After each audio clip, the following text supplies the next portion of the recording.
Hello children, good evening to all of you. I hope you all be happy and fine. आप लोग सभी घर में रहें, बिल्कुल सेफ रहें और कुछ ना कुछ एक्सरसाइज आप करते रहें, होम बेस्ड एक्टिविटीज़ लगातार करते रहें, अपने माइंड को पढ़ाई से इंटरेक्ट करते रहें, ठीक है। आइए इसी कड़ी में एक छोटा सा प्रयास है। आज हम लोग डिस्कस करेंगे न्यूट्रिशन इन प्लांट्स के बारे में। क्लास 7th स्टूडेंट के लिए है और साइंस का ये पहला चैप्टर।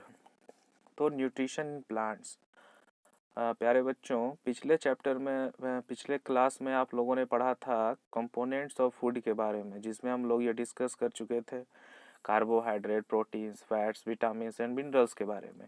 और उनके हम लोगों ने एक्टिविटी के माध्यम से जाना था कि कैसे हम लोग पता लगा सकते हैं कि किस फूड में कार्बोहाइड्रेट है, किस फूड में मिनरल्स है। आज इस चैप्टर में हम लोग पढ़ेंगे कि प्लांट्स में किस तरीके से न्यूट्रिशन को एब्जॉर्ब किया जाता है, यूटिलाइज किया जाता है, ठीक है। तो सबसे पहला पार्ट है mode of nutrition in plants. अब mode of nutrition in plants क्या होता है? तो mode of nutrition is taking food by an organism and its utilization. जब कोई ऑर्गेनिजम्स, लिविंग ऑर्गेनिजम्स यानी कि प्लांट, जब फूड को टेकिंग करता है, जब फूड को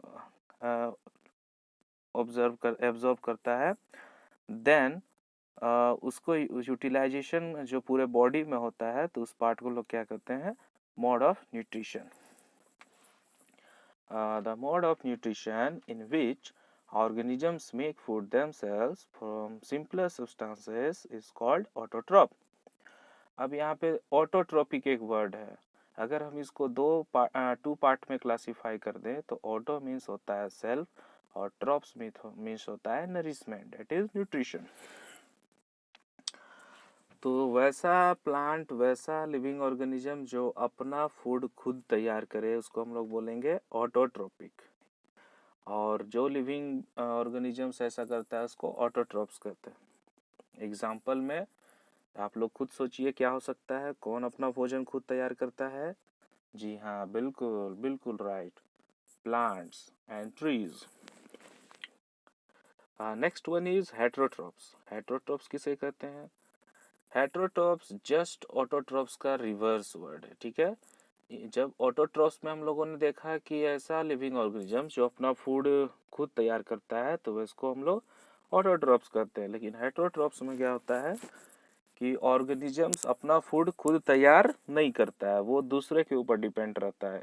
यानी the living organisms who do not prepare their own food, they depend on others for their food and nutrition, they are called heterotrophs. Hetero means other and trophs means nutrition. Okay. Next one is that how the green plants prepare their own food. Very simple question. आप लोग पहले से ही पढ़ते आ रहे हैं कि हमारा जो ग्रीन प्लांट्स है, जितने सारे प्लांट्स हैं, उनमें लीव्स होता है और हम लोग जानते हैं लीव्स में क्लोरोफिल होता है। और प्लांट्स अपना फूड किस प्रोसेस से बनाता है? Photosynthesis. Very good, photosynthesis. So what is photosynthesis?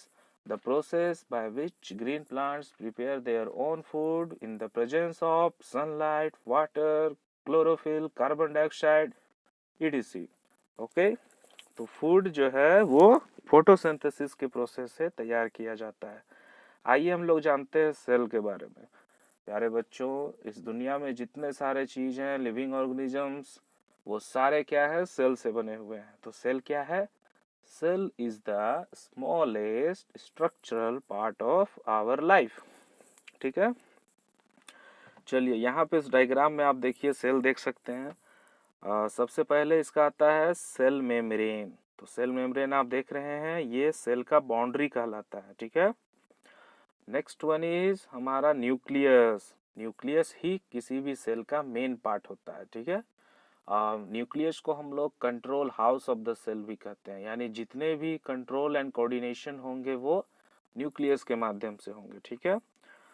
Next one is cytoplasm. ये साइटोप्लाज्म क्या है? तो the nucleus is surrounded by a jelly like substance called cytoplasm. आप न्यूक्लियस जो बीच में देख रहे हैं, उसके आसपास जो जेली लाइक स्ट्रक्चर है, जो सब्सटेंस है, वो क्या है?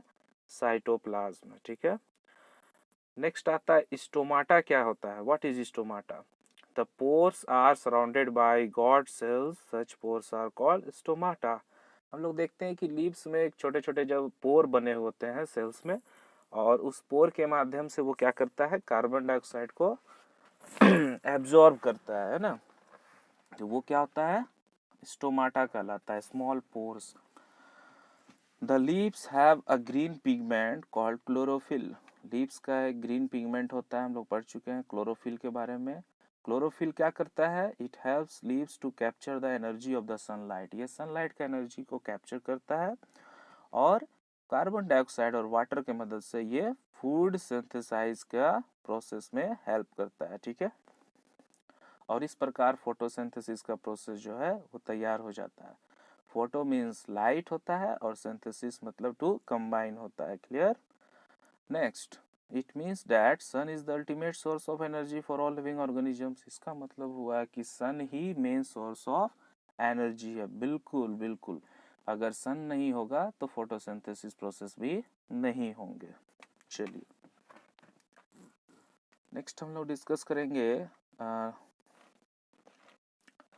अब देखिए यहाँ पे एक डायग्राम की मदद से ये दिखाया गया है कि किस प्रकार फोटोसिंथेसिस जो है वो प्लांट्स और छोटे छोटे पौधों में होते हैं।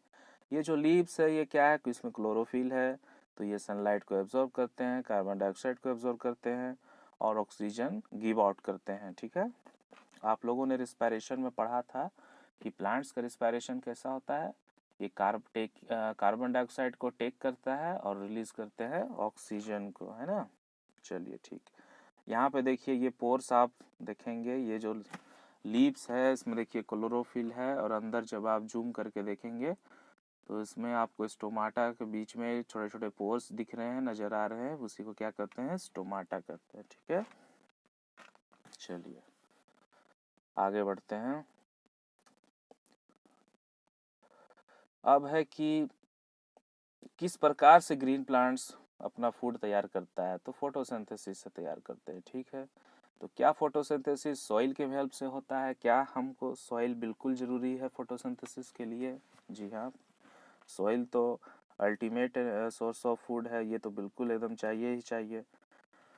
तो इसमें क्या हम लोग देखते हैं, तो सॉइल के अंदर जो है वो नाइट्रोजन का होना बहुत ज़रूरी है, वो भी सोल्यूबल फॉर्म में। और ये कौन करता है, बैक्टीरिया करता है, ये कन्वर्ट करता है हमारा एटमॉस्फेयर के नाइट्रोजन को नाइट्रेट्स में, ठीक है। और इस प्रकार हमारा सॉइल जो है वो फर्टाइल होता है। चलिए, व्हाट इज अलगी? अलगी क्या है? Algae is also a green plants generally form by the growth of organism called algae, ठीक है। Other modes of nutrition in plants, और कौन कौन सारे न्यूट्रिशन होते हैं? अभी हमने दो न्यूट्रिशन देखा, mode of nutrition, number 1 autotrophic के बारे में देखा और नंबर 2 हेटरोट्रोपिक के बारे में देखा। अदर मोड्स ऑफ न्यूट्रिशन हमारा है जैसे कि हेटरोट्रोप होता है, उसके बाद सेप्रोफाइट्स होता है ना। सबसे पहला आता है हमारा इंसेक्टिवोरस प्लांट, किसे कहते हैं? The insect is digested by the digestive juices secreted in the pitcher, and such insect eating plants are called insectivorous plant. वैसा प्लांट जो इंसेक्ट को अपना फूड के लिए कैप्चर करते हैं, है ना, उसको हम लोग क्या कहते हैं, इंसेक्टिवोरस प्लांट्स। ये आप देखे होंगे, बुक में आपका दिया हुआ है। कहीं कहीं आपने ऑब्जर्व किया होगा कि बहुत बड़े पेड़ में, वृक्ष में छोटे छोटे जो है प्लांट की लतियां पाई जाती है ना, जैसे कैस्कटा, है ना, ऑन द होस्ट प्लांट। आप देख रहे हैं यहाँ पे कितने सारे छोटे छोटे प्लांट जो है इसके ऊपर में क्लाइंबर्स की तरह बिल्कुल विराजमान है।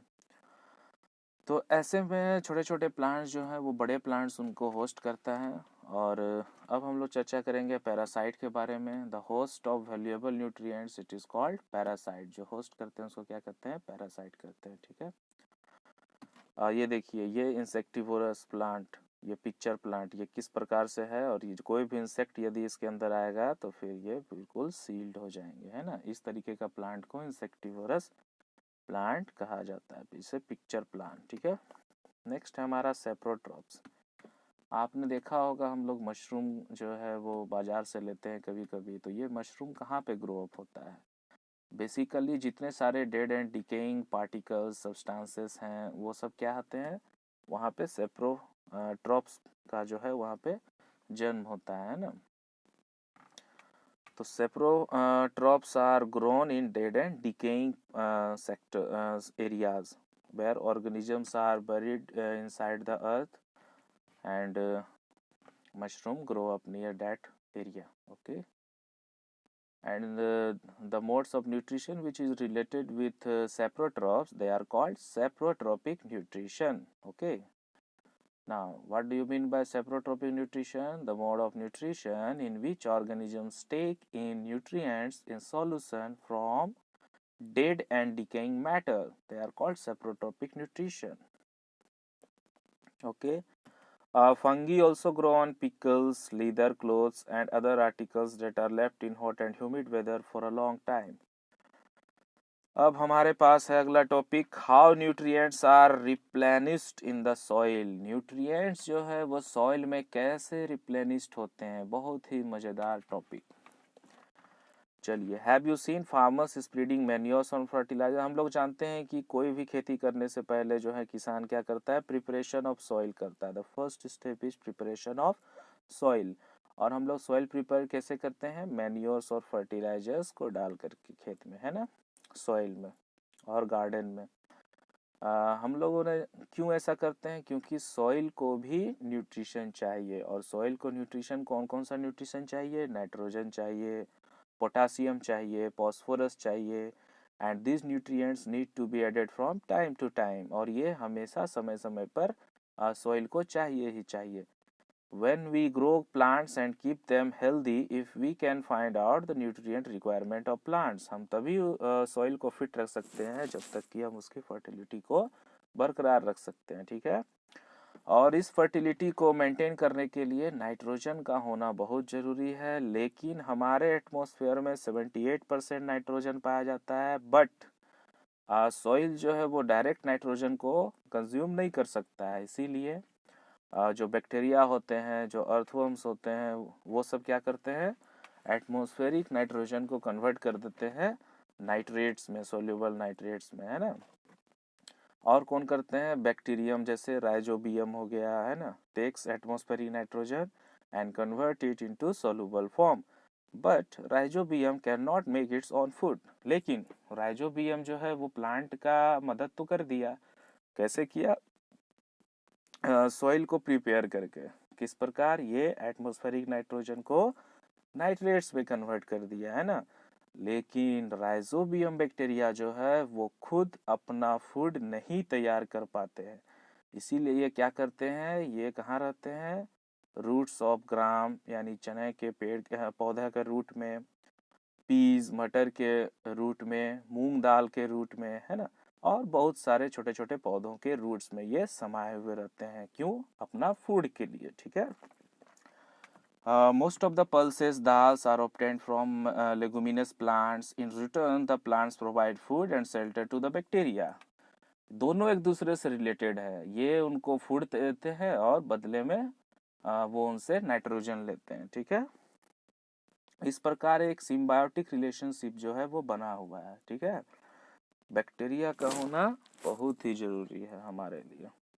चलिए, तो अब कुछ कुछ कीवर्ड है, ये सारे कीवर्ड आप लोग याद कीजिएगा, थोड़ा सा इस पे ध्यान दीजिए। पहला है ऑटोट्रोपिक, अभी हम लोगों ने डिस्कस किया, जो अपना फूड खुद तैयार करता है। Chlorophyll, the green pigment which present inside the leaf are called chlorophyll. Heterotrophs, the organism who do not prepare their own food, they depend on others for their food, they are called heterotrophs. Example, human beings, animals, etc. Host, जो छोटे छोटे पौधे, जो लत्तियां पाई जाती है बड़े पेड़ में, उनको क्या कहता है, होस्ट। वो बड़े पेड़ क्या कहलाते हैं, होस्ट। इंसेक्टिवोरस, तो वैसा जैसे पिक्चर प्लांट हो गया, है ना, जहाँ पे कि इंसेक्ट जो है वो अपना फूड के लिए तैयार रखते हैं। Nutrients, component of food. Nutrition आपने पढ़ चुका है, पैरासाइट भी देखे, photosynthesis, process of green plants by which they prepare their own food. Saprotrophs के बारे में आपने पढ़ा, सेप्रोट्रोपिक मोड ऑफ न्यूट्रिशन के बारे में आपने पढ़ा, स्टोमाटा जो छोटे छोटे स्मॉल पोर्स होते हैं, है ना। इस प्रकार ये दिया हुआ है छोटा सा एक समरी तैयार किया गया है इस चैप्टर में, और उसके बाद फिर एक्सरसाइज दिया हुआ है। पहला एक्सरसाइज है why do organisms need to take food, organisms को क्यों फूड चाहिए। तो ज़रा ये आप लॉजिक लगाएं कि अगर फूड नहीं होगा तो हमारे अंदर एनर्जी नहीं होगी, अगर एनर्जी नहीं होगी तो हम काम नहीं कर पाएंगे और स्वयं भी जिंदा नहीं रह पाएंगे। तो food is essential for us because food gives us energy to work and play, and energy is needed to do all the activities. Okay, now distinguish between a parasite and a saprotroph. Parasite और सेप्रोट्रोप में आपको difference करना है। फिर starch in leaves आप कैसे test करेंगे। तो उसके बाद है give a brief description of the process of synthesis of plants of food in green plants. Next question है so that the help of a sketch that the plant are the ultimate source of food. आपको ये sketch की मदद से दिखाना है कि plants ही जो है वो एक अल्टीमेट सोर्स ऑफ फूड है। ठीक है, नेक्स्ट है fill in the blank. Green plants are called dash since they synthesise their own food. Green plants को क्या कहते हैं, तो यहाँ पे क्या होगा, ऑटोट्रॉफ होगा। ठीक है, the food synthesise by the plants is stored as, यहाँ पे क्या होगा ये आपको लिखना है। In photosynthesis solar energy is captured by the pigment called, यहाँ पे क्या होगा, क्लोरोफिल। ठीक है, during photosynthesis plants take in dash and release dash. अभी मैंने बताया ये बनाना है, आपको सॉल्व करना है। फिर नेम द फॉलोइंग, ये आपको लिखना है। इस प्रकार इस क्वेश्चन एक्सरसाइज को आपको घर में बैठ के सॉल्व करना है। अगर कहीं पे आपको दिक्कतें आती है आप फिर से यहाँ से आप ध्यान पूर्वक आप देखेंगे इस चैप्टर को, एक एक लाइन बाय लाइन आप जाएं डिस्कस करें। ठीक है, सारा आपको मटेरियल मिल जाएगा। घर में रहकर कुछ ना कुछ करते रहें, गलत संगति से दूर रहें, गलत आदतों को ना सीखें। बिल्कुल अपने घर में डिसिप्लिन बना के रखें जिस प्रकार आप स्कूल में रहते हैं। ऐसा ना हो कि दिमाग पूरा खाली हो जाए, है ना। देखते रहिए, लाइन बाय लाइन आप देखें, आपको बिल्कुल जवाब मिल जाएगा इसमें। ठीक है, ये सेल है और हमने आपको बता दिया है। जिन्होंने अभी तक ई पाठशाला ऐप डाउनलोड नहीं किया है, अगर आपके पास है स्मार्टफोन, ई पाठशाला ऐप डाउनलोड करें, अपना क्लास वहाँ सेलेक्ट करें, सब्जेक्ट सेलेक्ट करें और आपको सारा बुक आपको वहाँ पे मिल जाएगा, है ना, वहाँ पे आप देख सकते हैं। ठीक है, हाँ, तो इस तरीके से आप हर एक पॉइंट को देखते रहें, कुछ ना कुछ करते रहें। थोड़ी मोड़ी पढ़ाई ज़रूरी है, राइटिंग लिखते रहें, राइटिंग को अच्छा करें। ठीक है, चलिए फैमिली से अपना कोऑपरेट लेते रहें। ओके, चलिए मिलते हैं, थैंक यू।